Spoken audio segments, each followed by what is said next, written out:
ಎಲ್ಲರಿಗೂ ಮಕರ ಸಂಕ್ರಾಂತಿ ಹಬ್ಬದ ಹಾರ್ದಿಕ ಶುಭಾಶಯಗಳು.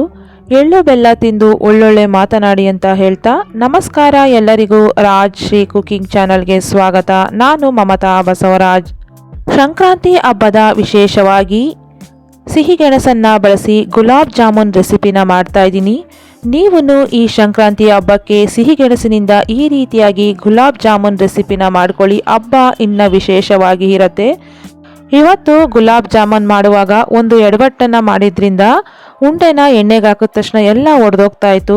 ಏನು ತಪ್ಪು ಮಾಡಿದೆ, ಅದನ್ನು ಮತ್ತೆ ಹೇಗೆ ಸರಿ ಮಾಡಿಕೊಂಡೆ, ಮತ್ತೆ ಗುಲಾಬ್ ಜಾಮೂನ್ ಪರ್ಫೆಕ್ಟಾಗಿ ಹೇಗೆ ಬಂತು ಅಂತ ಈ ವಿಡಿಯೋದಲ್ಲಿ ಪೂರ್ತಿಯಾಗಿ ತಿಳಿಸ್ತೀನಿ. ವಿಡಿಯೋನ ಎಲ್ಲೂ ಸ್ಕಿಪ್ ಮಾಡಿದೆ ನೋಡಿ ಅಂತ ಹೇಳ್ತಾ, ಗುಲಾಬ್ ಜಾಮೂನ್ ಮಾಡೋದಕ್ಕೆ ಒಂದು ಲಾಸ್ಟ್ ಸೈಜು ಸಿಹಿಗೆಣಸನ್ನು ತಗೊಂಡಿದ್ದೀನಿ. ಚೆನ್ನಾಗಿ ತೊಳ್ಕೊಂಡು ಈ ರೀತಿಯಾಗಿ ಚಿಕ್ಕದಾಗಿ ನಾನಿಲ್ಲಿ ಕಟ್ ಮಾಡ್ಕೊಳ್ತಾ ಇದ್ದೀನಿ. ಗೆಣಸಲ್ಲಿ ಮಣ್ಣು ಜಾಸ್ತಿ ಇರುತ್ತೆ, ಚೆನ್ನಾಗಿ ಉಜ್ಜಿ ತೊಳ್ಕೊಳ್ಳಿ. ಈ ರೀತಿಯಾಗಿ ಸಣ್ಣದಾಗಿ ಕಟ್ ಮಾಡ್ಕೊಳ್ಳೋದ್ರಿಂದ ಗೆಣಸು ಬೇಗ ಕುಕ್ ಆಗುತ್ತೆ ಅಂತ ನಾನು ಈ ರೀತಿ ಕಟ್ ಮಾಡ್ಕೊಂಡಿದ್ದೀನಿ. ಈ ಕಡೆ ನಾನು ಇಡ್ಲಿ ಪಾತ್ರೆಯಲ್ಲಿ ನೀರನ್ನು ಕಾಯಲು ಇಟ್ಕೊಂಡಿದ್ದೀನಿ. ನಾನು ಗೆಣಸನ್ನು ಸ್ಟೀಮಲ್ಲಿ ಬೇಯಿಸ್ಕೊಳ್ತಾ ಇದ್ದೀನಿ. ನೋಡಿ, ಇವಾಗ ಇಡ್ಲಿ ಪಾತ್ರೆಗೆ ಇಡ್ಲಿ ಪ್ಲೇಟ್ನ ಇಟ್ಕೊಂಡು ನಾನು ಸಣ್ಣದಾಗಿ ಕಟ್ ಮಾಡ್ಕೊಂಡಿದ್ನಲ್ಲ ಗೆಣಸು, ಅದನ್ನು ಇಟ್ಕೊಳ್ತಾ ಇದ್ದೀನಿ. ಈ ರೀತಿಯಾಗಿ ಗೆಣಸನ್ನು ಸ್ಟೀಮಲ್ಲಿ ಬೇಯಿಸ್ಕೊಂಡ್ರೆ ತಿನ್ನೋದಕ್ಕೆ ರುಚಿಯಾಗಿರುತ್ತೆ. ಮತ್ತು ಇದರಲ್ಲಿರುವಂತಹ ಪೋಷಕಾಂಶಗಳು ಕೂಡ ಹಾಳಾಗೋದಿಲ್ಲ. ಅದಕ್ಕೋಸ್ಕರ ಯಾವಾಗಲೂ ಗೆಣಸನ್ನು ಈ ರೀತಿ ಸ್ಟೀಮ್ನಲ್ಲೇ ಬೇಯಿಸ್ಕೊಳ್ಳಿ. ನೀರಿನಲ್ಲಿ ಬೇಯಿಸ್ಕೊಂಡಾಗ ಏನಾಗ್ಬಿಡುತ್ತೆ ಅಂದರೆ ನೀರು ಜೊತೆ ಎಲ್ಲ ಪೋಷಕಾಂಶಗಳು ಹೋಗ್ಬಿಡುತ್ತೆ. ಅದಕ್ಕೋಸ್ಕರ ನಾವು ತಿನ್ನೋದಕ್ಕೂ ಅಷ್ಟೇ ನೀರಲ್ಲಿ ಬೇಯಿಸ್ಕೊಂಡಿರುವಂತಹ ಗೆಣಸು ಅಷ್ಟು ರುಚಿಯಾಗಿರೋದಿಲ್ಲ. ಈ ರೀತಿ ಸ್ಟೀಮಲ್ಲಿ ಬೇಯಿಸ್ಕೊಂಡ್ರೆ ಗೆಣಸು ತಿನ್ನೋದಕ್ಕೆ ತುಂಬಾ ರುಚಿಯಾಗಿರುತ್ತೆ. ಇವಾಗ 20ರಿಂದ 25 ನಿಮಿಷ ಗೆಣಸನ್ನು ಬೇಯೋದಕ್ಕೆ ಇಟ್ಕೊಂಡಿದ್ದೀನಿ. ಈ ಕಡೆ ಒಂದು ಪಾತ್ರೆನ ಇಟ್ಕೊಂಡು ಇದಕ್ಕೆ 1 ಲೋಟದಷ್ಟು ಸಕ್ಕರೆನ ಹಾಕೊಳ್ತಾ ಇದ್ದೀನಿ.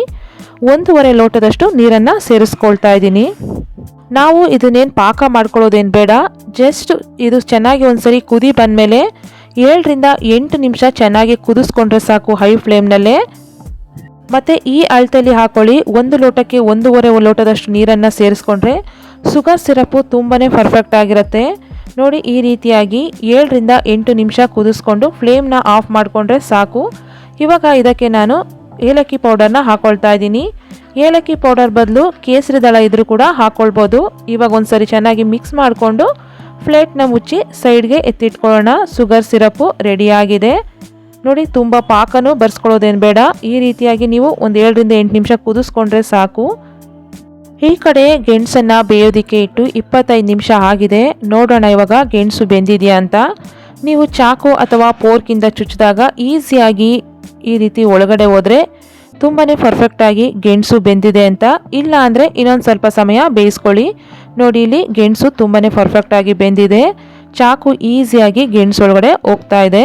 ಇವಾಗ ನಾನು ಫ್ಲೇಮ್ನ ಆಫ್ ಮಾಡಿಕೊಂಡು ಎಲ್ಲನೂ ನಾನು ಒಂದು ತಟ್ಟೆಗೆ ಈ ರೀತಿಯಾಗಿ ಎತ್ತಿಟ್ಕೊಂಡಿದ್ದೀನಿ. ಸ್ವಲ್ಪ ಬಿಸಿ ಇರುವಾಗಲೇ ಈ ರೀತಿಯಾಗಿ ಸಿಪ್ಪೆನ ತಗೊಳ್ಳಿ, ಈಸಿಯಾಗಿ ಬರುತ್ತೆ. ಎಲ್ಲರೂ ರೆಗ್ಯುಲರಾಗಿ ಜಾಮೂನ್ನ ಮಾಡ್ತಾ ಇರ್ತೀರಾ, ಮಿಲ್ಕ್ ಪೌಡರಿಂದ ಜಾಮೂನ್ನ ಮಾಡಿರ್ತೀರಾ. ಆದರೆ ಈ ರೀತಿಯಾಗಿ ಡಿಫ್ರೆಂಟಾಗಿ ಗೆಣಸಿಂದ ಜಾಮೂನ್ನ ಮಾಡ್ಕೊಳ್ಳಿ. ತುಂಬಾ ಚೆನ್ನಾಗಿರುತ್ತೆ, ತುಂಬಾ ಡಿಫ್ರೆಂಟಾಗಿ ಎಲ್ಲರಿಗೂ ಕೂಡ ತುಂಬಾ ಇಷ್ಟ ಆಗುತ್ತೆ. ಈ ಸಂಕ್ರಾಂತಿ ಹಬ್ಬಕ್ಕೆ ಪ್ರತಿಯೊಬ್ಬರು ಮನೇಲೂ ಗೆಣಸನ್ನು ತಂದಿರ್ತೀರಾ. ಮಕ್ಕಳು ಗೆಣಸನ್ನು ತಿಂದಿಲ್ಲ ಅಂದರೆ ಈ ರೀತಿಯಾಗಿ ಗೆಣಸಿಂದ ಜಾಮೂನ್ನ ಮಾಡ್ಕೊಳ್ಳಿ, ತುಂಬಾ ಇಷ್ಟಪಟ್ಟು ತಿಂತಾರೆ. ನೋಡಿ, ಇವಾಗ ನಾನು ಎಲ್ಲ ಗೆಣಸು ಸಿಪ್ಪೆನ ತೆಗೆದು ಈ ರೀತಿಯಾಗಿ ಸಣ್ಣದಾಗಿ ತುರ್ಕೊಳ್ತಾ ಇದ್ದೀನಿ. ಸ್ವಲ್ಪನೂ ಗಂಟಿರಬಾರ್ದು, ಸರಿಯಾಗಿ ತುರ್ಕೊಳ್ಳಿ. ಈ ರೀತಿಯಾಗಿ ಎಲ್ಲ ಗೆಣಸನ್ನು ತುರ್ಕೊಳ್ಬೇಕು. ಇಲ್ಲಾಂದರೆ ನೀವು ಸ್ಮ್ಯಾಶರಿಂದನೂ ಕೂಡ ಚೆನ್ನಾಗಿ ಸ್ಮ್ಯಾಶ್ ಮಾಡ್ಕೊಳ್ಬೋದು. ಆದರೆ ಈ ರೀತಿ ತುರಿಯೋದ್ರಿಂದ ಸ್ವಲ್ಪನೂ ಗಂಟು ಬರೋದಿಲ್ಲ. ನೋಡಿ, ಇವಾಗ ನಾನು ಎಲ್ಲ ಗೆಣಸನ್ನು ಈ ರೀತಿಯಾಗಿ ತುರಿದು ಇಟ್ಕೊಂಡಿದ್ದೀನಿ. ಇವಾಗ ಇದಕ್ಕೆ 1/4 ಟೀ ಸ್ಪೂನಷ್ಟು ಸೋಡಾನ ಹಾಕೊಳ್ತಾ ಇದ್ದೀನಿ. ಅಡುಗೆ ಸೋಡಾನ ಹಾಕೋದ್ರಿಂದ ಜಾಮೂನು ತುಂಬಾ ಸಾಫ್ಟಾಗಿ ಚೆನ್ನಾಗಿ ಬರುತ್ತೆ. ಮತ್ತು ಅರ್ಧ ಕಪ್ಪಷ್ಟು ಮಿಲ್ಕ್ ಪೌಡರ್ನ ತೊಗೊಂಡಿದ್ದೀನಿ ನಾನಿಲ್ಲಿ. ಸ್ವಲ್ಪನೇ ಹಾಕ್ಕೊಂಡು ಈ ರೀತಿಯಾಗಿ ಚಪಾತಿ ಹಿಟ್ಟಿನ ಅದಕ್ಕೆ ಕಲಿಸ್ಕೊಳ್ಬೇಕು. ಮಿಲ್ಕ್ ಪೌಡರ್ನ ಒಂದೇ ಸರಿ ಹಾಕೊಳ್ಳೋಕೆ ಹೋಗಬೇಡಿ, ಸ್ವಲ್ಪನೇ ಹಾಕ್ಕೊಂಡು ಈ ರೀತಿಯಾಗಿ ಚೆನ್ನಾಗಿ ಕಲಿಸ್ಕೊಳ್ಳಿ. ಮತ್ತು ಇದೇ ಸಮಯದಲ್ಲಿ ನೀವು 2 ಟೇಬಲ್ ಸ್ಪೂನಷ್ಟು ಮೈದಾ ಹಿಟ್ಟನ್ನು ಸೇರಿಸ್ಕೊಳ್ಳಿ. ನಿಮಗೆ ಸ್ಟಾರ್ಟಿಂಗಲ್ಲೇ ಹೇಳಿದೆ ನಾನು ಏನು ತಪ್ಪು ಮಾಡಿದೆ ಜಾಮೂನ್ ಮಾಡೋದಕ್ಕೆ ಅಂತ. ನಾನಿವತ್ತು ಮೈದಾನ ಬಳಸೋದು ಬೇಡ ಅಂತ ಬರೀ ಮಿಲ್ಕ್ ಪೌಡರನ್ನೇ ಹಾಕಿ ಜಾಮೂನ್ ಮಾಡೋಣ ಅಂತ ಬರೀ ಮಿಲ್ಕ್ ಪೌಡರ್ನೇ ಹಾಕಿ ಜಾಮೂನ್ ಮಾಡೋದಕ್ಕೆ ಹೋದೆ. ಆದರೆ ಅದು ಸರಿ ಬರಲಿಲ್ಲ. ಉಂಡೆ ಎಲ್ಲ ಮಾಡ್ಕೊಳ್ಳುವಾಗ ಚೆನ್ನಾಗೇ ಬಂತು ಉಂಡೆ ಎಲ್ಲ. ಆದರೆ ಎಣ್ಣೆಗೆ ಹಾಕಿದ ತಕ್ಷಣ ಏನಾಗ್ಬಿಡ್ತಾಯಿತ್ತು ಅಂದರೆ ಉಂಡೆ ಎಲ್ಲ ಒಡೆದೋಗ್ತಾಯಿತ್ತು. ಆಮೇಲೆ ನಾನೇನು ಮಾಡಿದೆ ಅಂದರೆ 2 ಟೇಬಲ್ ಸ್ಪೂನಷ್ಟು ಮೈದಾ ಹಿಟ್ಟನ್ನು ಸೇರಿಸಿ ಚೆನ್ನಾಗಿ ಕಲಿಸ್ಕೊಂಡು ನಂತರ ಉಂಡೆಗಳನ್ನ ಮಾಡಿ ಎಣ್ಣೆಗೆ ಹಾಕಿ ಕರೆದೆ. ಆಮೇಲೆ ಉಂಡೆ ತುಂಬಾ ಚೆನ್ನಾಗಿ ಬಂತು. ಜಾಮೂನು ಕೂಡ ತುಂಬಾ ಸಾಫ್ಟಾಗಿ ಪರ್ಫೆಕ್ಟಾಗಿ ಬಂತು. ನೋಡಿ, ಈ ರೀತಿಯಾಗಿ ಚಪಾತಿ ಹಿಟ್ಟಿನ ಹದಕ್ಕೆ ಕಲಿಸ್ಕೊಳ್ಬೇಕು. ತುಂಬ ಗಟ್ಟಿನೂ ಇರಬಾರ್ದು, ಈ ರೀತಿ ಸಾಫ್ಟಾಗಿ ಕಲಿಸ್ಕೊಳ್ಳಿ. ಇದನ್ನು ನಾವು ಏನು ನೆನೆಸೋದೇನು ಬೇಡ, ತಕ್ಷಣವೇ ನಾವು ಉಂಡೆಗಳನ್ನ ಮಾಡಿಕೊಂಡು ಎಣ್ಣೆಯಲ್ಲಿ ಕರ್ಕೊಳ್ಬೋದು. ಇವಾಗ ನೋಡಿ, ಈ ರೀತಿಯಾಗಿ ಎಣ್ಣೆ ಅಥವಾ ತುಪ್ಪನ ಕೈಗೆ ಸವರ್ಕೊಳ್ಬೇಕು. ನಿಮಗೆ ಯಾವ ಸೈಜಲ್ಲಿ ಬೇಕೋ ಆ ಸೈಜಲ್ಲಿ ಉಂಡೆಗಳನ್ನ ಮಾಡ್ಕೊಳ್ಳಿ. ನಾನು ಈ ಸೈಜಲ್ಲಿ ಇವತ್ತು ಜಾಮೂನ್ ಉಂಡೆಗಳನ್ನ ಮಾಡ್ಕೊಳ್ತಾ ಇದ್ದೀನಿ.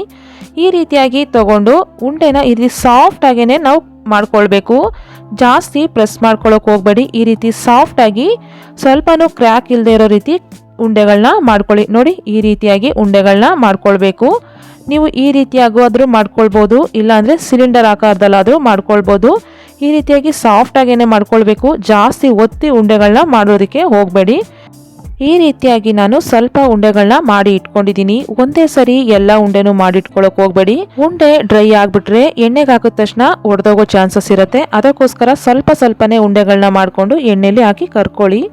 ಈ ಕಡೆ ನಾನು ಎಣ್ಣೆನ ಕಾಯಲ್ಲಿ ಇಟ್ಕೊಂಡಿದ್ದೆ. ನೋಡಿ, ಎಣ್ಣೆ ಚೆನ್ನಾಗಿ ಕಾಯ್ದಿದೆ. ಈ ರೀತಿಯಾಗಿ ಒಂದೊಂದೇ ಉಂಡೆಗಳನ್ನ ಹಾಕ್ಕೊಂಡು ಲೋ ಫ್ಲೇಮ್ನಲ್ಲಿ ಗೋಲ್ಡನ್ ಬ್ರೌನ್ ಆಗೋವರೆಗೂ ಚೆನ್ನಾಗಿ ಕರಿಬೇಕು.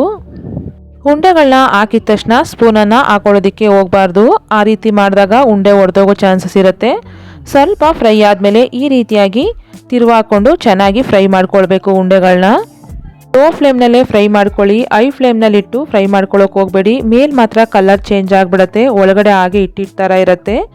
ಲೋ ಫ್ಲೇಮ್ನಲ್ಲಿ ಫ್ರೈ ಮಾಡ್ಕೊಳ್ಳೋದ್ರಿಂದ ಒಳಗಡೆನೂ ಕೂಡ ಚೆನ್ನಾಗಿ ಬೆಂದಿರುತ್ತೆ. ನಿಮಗೆ ಜಾಮೂನ್ ತಿನ್ನೋವಾಗ ತುಂಬಾ ಚೆನ್ನಾಗಿರುತ್ತೆ. ನೋಡಿ, ಇವಾಗ ಇಷ್ಟು ಫ್ರೈ ಮಾಡಿಕೊಂಡ್ರೆ ಸಾಕು, ತುಂಬಾ ಪರ್ಫೆಕ್ಟಾಗಿ ಬರುತ್ತೆ ಜಾಮೂನ್ ಅಂತೂ. ಇವಾಗ ನಾನು ಈ ಉಂಡೆಗಳನ್ನ ಎಣ್ಣೆಯಿಂದ ತೆಗಿತಾ ಇದ್ದೀನಿ. ಸ್ವಲ್ಪನೂ ಕೂಡ ಎಣ್ಣೆನೂ ಕೂಡ ಇರ್ಕೊಂಡಿಲ್ಲ. ತುಂಬಾ ಪರ್ಫೆಕ್ಟಾಗಿ ಬಂದಿದೆ ಉಂಡೆ ಅಂತೂ. ನೋಡ್ತಾ ಇದ್ರಲ್ಲ ಎಷ್ಟು ಚೆನ್ನಾಗಿ ಬಂದಿದೆ ಅಂತ. ಇದೇ ರೀತಿ ನಾನು ಎಲ್ಲ ಉಂಡೆಗಳನ್ನೂ ಹಾಕಿ ಕರ್ದು ಇಟ್ಕೊಂಡಿದ್ದೀನಿ. ಇವಾಗ ನಾವು ಮೊದಲೇ ಮಾಡಿಟ್ಕೊಂಡಿರುವಂತಹ ಶುಗರ್ ಸಿರಪ್ನಲ್ಲಿ ನಾವು ಮಾಡ್ಕೊಂಡಿರುವಂತಹ ಜಾಮೂನ್ ಉಂಡೆಗಳನ್ನ ಹಾಕ್ಕೊಳ್ಬೇಕು. ಒಂದು 25ರಿಂದ 30 ನಿಮಿಷ ಆದರೂ ಜಾಮೂನು ಚೆನ್ನಾಗಿ ಶುಗರ್ ಸಿರಪ್ನಲ್ಲಿ ನೆನೆಯೋದಕ್ಕೆ ಬಿಡಬೇಕು. ಆಮೇಲೆ ಸರ್ವ್ ಮಾಡಿಕೊಂಡು ತಿನ್ಬೋದು. ನೋಡಿ, ಇವಾಗ 30 ನಿಮಿಷ ಆಗಿದೆ. ಜಾಮೂನೆಲ್ಲ ಚೆನ್ನಾಗಿ ಶುಗರ್ ಸಿರಪ್ನ ಅಬ್ಸರ್ವ್ ಮಾಡಿಕೊಂಡು ತುಂಬಾ ಸಾಫ್ಟಾಗಿ ಜ್ಯೂಸಿಯಾಗಿ ಚೆನ್ನಾಗಿ ಬಂದಿದೆ. ನೋಡ್ತಾ ಇದ್ರಲ್ಲ, ಸಿಹಿ ಗೆಣಸಿಂದ ಮಾಡಿರುವಂತಹ ಜಾಮೂನು ಎಷ್ಟು ಚೆನ್ನಾಗಿ ಬಂದಿದೆ ಅಂತ. ತುಂಬಾ ಪರ್ಫೆಕ್ಟಾಗಿ ಬಂದಿದೆ. ನೋಡ್ತಾ ಇದ್ರೇ ತಿನ್ನಬೇಕು ಅನ್ನಿಸ್ತಾ ಇದೆ, ಅಷ್ಟು ಸೂಪರಾಗಿ ಬಂದಿದೆ ಜಾಮೂನ್ ಅಂತೂ. ನೀವು ಕೂಡ ಈ ರೀತಿಯಾಗಿ ಸಂಕ್ರಾಂತಿ ಹಬ್ಬಕ್ಕೆ ಮಾಡ್ಕೊಳ್ಳಿ. ಮಕ್ಳಿಗೂ ಕೂಡ ಇಷ್ಟ ಆಗುತ್ತೆ, ದೊಡ್ಡವ್ರಿಗೂ ಇಷ್ಟ ಆಗುತ್ತೆ. ನೋಡಿದ್ರಲ್ಲ, ತುಂಬಾ ಸರಳವಾಗಿ ಸಂಕ್ರಾಂತಿ ಹಬ್ಬದ ವಿಶೇಷವಾಗಿ ಸಿಹಿ ಗೆಣಸಿನ ಜಾಮೂನ್ನ ಮಾಡೋದು ಹೇಗೆ ಅಂತ. ಈ ರೆಸಿಪಿ ನಿಮಗೂ ಕೂಡ ಇಷ್ಟ ಆಗಿದ್ದರೆ ಒಮ್ಮೆ ಟ್ರೈ ಮಾಡಿ. ಹೇಗಿತ್ತು ಅಂತ ಕಾಮೆಂಟ್ಸ್ ಬಾಕ್ಸ್ನಲ್ಲಿ ತಿಳಿಸಿ. ವಿಡಿಯೋ ಇಷ್ಟ ಆದರೆ ಲೈಕ್ ಮಾಡಿ, ಶೇರ್ ಮಾಡಿ. ಇದೇ ರೀತಿ ಸಿಂಪಲ್ ರೆಸಿಪೀಸ್ಗಾಗಿ ನಮ್ಮ ಚಾನಲ್ನ ಸಬ್ಸ್ಕ್ರೈಬ್ ಮಾಡ್ಕೊಳ್ಳಿ. ಮತ್ತೆ ಇನ್ನೊಂದು ರೆಸಿಪಿ ಜೊತೆ ಬರ್ತೀನಿ. Thank you.